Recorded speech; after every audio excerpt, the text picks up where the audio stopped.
একজন রাজা। তো বলছি ওই চন্দ্রধর আমার সাথে বিবাদ করে এমন একটা বলছেন, সে প্রতিজ্ঞা নিয়েছে যে আমার পুত্রকে কেমন করে মারবি, আমার পুত্রের প্রাণ কেমন করে নিবি। তো ও যা ব্যবস্থা করেছে মনে হয় আমার পরাজয়। তাহলে ওরে বাছারা আমি তোদের এই জন্যই রেখেছি, তাহলে চন্দ্রধরের লোহার ঘরে আছে তার পুত্র, সেই পুত্রকে তোরা কে পারবি দংশন করতে, ওই চাঁদের পুত্রকে কে পারবি দংশন করতে, যার জন্য সবাইকে ডাকিয়েছি। এই জন্য আমি সবাইকে ডাকিয়েছি। চাঁদ সদাগর বললেন, কাছেই ছিল মেটেলি নাগ, যার নাম আমরা বলি মাটিয়াধর। মাটিয়াধর ফটাক করে উঠে গেল, উঠে মেটেলি নাগ কি বলছে মনসাকে, বলছে মা এই সামান্য কাজের জন্য জগৎটা সাথে ডাকিয়ে দিলি, আমি চাঁদার বেড়া পাই থাকি, আমাকে তো বললেই পাচ্ছি সারা কত কত কামরায় চলে আসিছি, আর এই বলছে কেমন একদম আমি কাজটা করে দিব, আমাকে বললি তো পাচ্ছি সবাইকে ডাকিবা। মা তখন বলছে হ্যাঁ বেটা পারবি, সেই মাটিয়া ধরতে বলছে পারবি, বলছে পারিব মানে কত কত বেন ছেড়েছি, কত কত লোককে কামড়াইছি, এইটুকু কাজ সারা যত পৃথিবীর সাপকে জড়ো করে দিল, আমি পারিব। বলছে পারবি, বলছে একদম যাবো আর কামড়াই চলে আসি। বলছে ঠিক আছে, আনন্দিত হলে বেটা। তাহলে বলছে তোকে আমি বলে দিচ্ছি ওই লোহার বাসরের ঈশান কোণে আছে পথ, ওই পথে ঢুকবি, সিঁদুরের মতন একটা লাল দাগ দিয়ে আছে, তোর বিষ নিঃশ্বাসটা যখন ফেলবি না ওইটা মনটা গলে যাবে, দেখতে পাবি সুতার সঞ্চার পথ, সেই সময় স্মরণ করবি আমাকে, আমাকে স্মরণ করলে তোর এই দেহ সূক্ষ্ম রূপ করে দিব, তুই প্রবেশ করবি ভিতরে। আর তোকে আমি 6 রতি বিষ দান করছি, 6 রতি বিষ মাটা ধরকে মা মনসা দিবে। বলছে যা এই বিষ যদি ঢালতে পারিস আর কেউ লক্ষ্মীন্দরকে বাঁচাতে পারবে না। সাক্ষী ফুরফি বাঁচা ধরের কি ফুরফি, সালাম আমার নিজের জগৎ আছে আছে মায়াবী লোক হয়। ওহো বলছে কাঁধটা করে চলে আসি, কত শব্দ বলছে আশীর্বাদ করো। সবাই বলছে ভাই সব যাও তোমার মনস্কামনা পূর্ণ হোক, আর মায়ের বলছে কাজটা করে আসো। সবাই তাকে সাদর মানে অভিনন্দন জানাই বিদায় দিল। সুরিজান মেটেলি নাগ যাচ্ছে লক্ষ্মীন্দরকে দংশন করতে।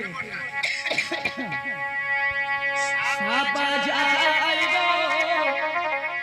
লোহার বাসর ঘর, আজ লক্ষ্মীন্দরের নিতে সাতালি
যাচ্ছে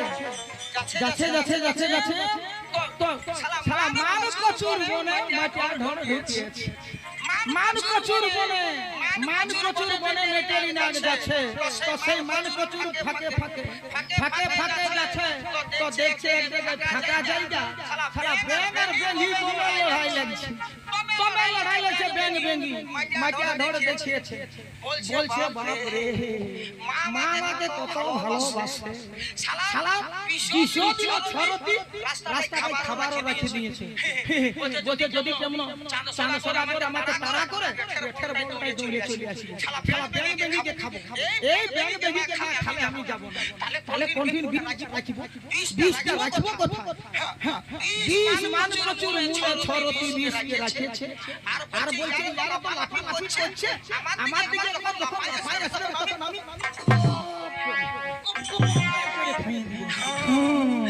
তখন মেটেলিনা কি করেছে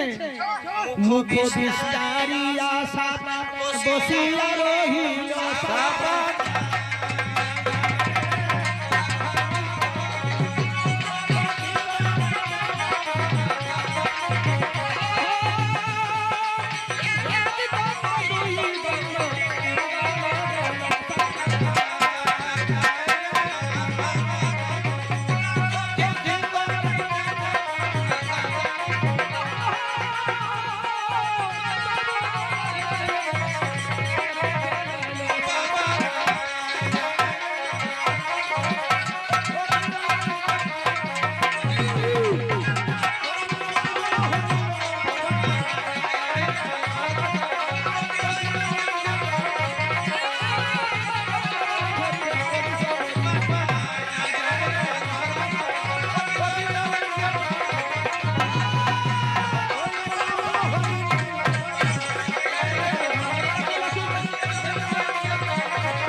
অনেকক্ষণ যখন হয়ে গেল তখন বলছে হবে না বসে থাকলে হবে না কষ্ট না করলে কৃষ্ণ পায় না আমাকে ছুটে খেতে হবে যখনই মেটার ওই মানে মেটার কচু মুড়ি থেকে বার হয়ে ব্যাং ব্যাঙ্গি দিকে গেছে ব্যাং ব্যাঙ্গি এমন লাফালো লাফায় ব্যাঙ্গি গেল এইদিকে ব্যাং গেল ওইদিকে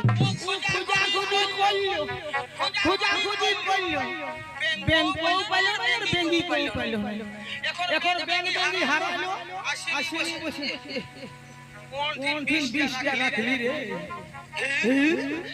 তারা 20 হারালো কতক্ষণ মান কচু 20 কে শোষণ করেছে মান কচু খালে বলা অত চুলকায় বলাটা অত চুলকায় মান কচু খালে অজ ওই যে মেটেলিনাদের ছরতি 20 মান কচুর গায়ে মেশা আছে বিশও হারালো আর বেঙ্গো হারালো বেঙ্গিও হারালো ও বলছে না